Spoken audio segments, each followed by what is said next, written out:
Rompre le silence autour des menstrues et diffuser le maximum d'informations dans les communautés pour une bonne gestion de l'hygiène menstruelle, tels sont entre autres objectifs visés par la Journée mondiale de l'hygiène menstruelle. Des objectifs que l'entreprise 2AD Compagnie en a fait sien à travers l'organisation de cette activité. Du fait du silence qui entoure les menstruations en général, l'on se rend à peine compte que près de 500 millions de femmes font face à une mauvaise hygiène menstruelle car elles n'ont pas accès à des protections périodiques décentes, en tout temps et en tout lieu. Ce sont là les raisons pour lesquelles, en tant que femmes, structures privées, évoluant dans ce secteur de l'hygiène menstruelle, ayant un volet social, nous avons décidé de célébrer cette journée par une campagne sur 5 jours, grâce à l'aide financière du Fonds des Nations Unies pour la population et de l'ambassade du Royaume de Suède. Instaurée en 2014 par l'organisation allemande Watch United, la journée internationale est également l'occasion d'interpeller les décideurs pour un accompagnement plus accru des femmes et des jeunes filles pour une amélioration de leur hygiène menstruelle. Aujourd'hui, en tant que promotrice de Sutura, première marque de serviettes hygiéniques réutilisables au Mali, nous espérons accompagner les femmes à faire face à leur plus grand rendez-vous mensuel et vivre cette période dignement.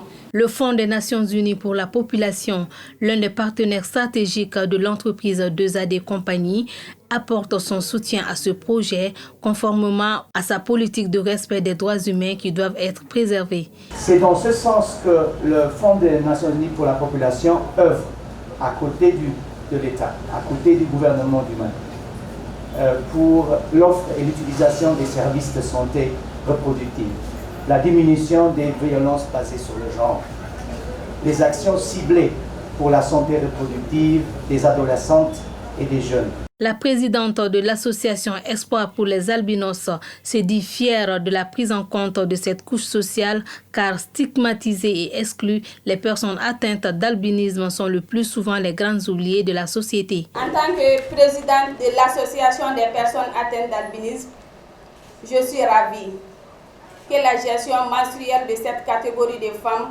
soit prise en compte.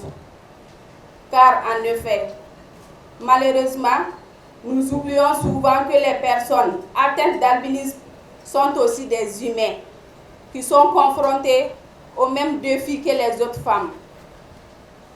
La précarité menstruelle est une réalité également chez elles. Véritable fléau pour la planète, les serviettes hygiéniques à usage unique mettent plus de 500 ans à se biodégrader dans le sol, sachant qu'une femme, au cours de sa vie, en utilisera 11 000. Un autre défi environnemental, selon le ministre de l'Environnement. Tous les mois, de nombreuses femmes achètent automatiquement des tampons et autres serviettes hygiéniques.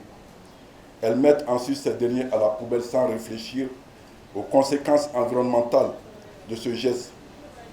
Au fil des ans, l'usage des protections à usage unique est devenu la norme durant la période des règles, surtout en raison du tabou qui entoure les menstruations. La cérémonie a été sanctionnée par une distribution de protections périodiques aux membres de l'association et une visite des locaux de l'entreprise 2AD Compagnie.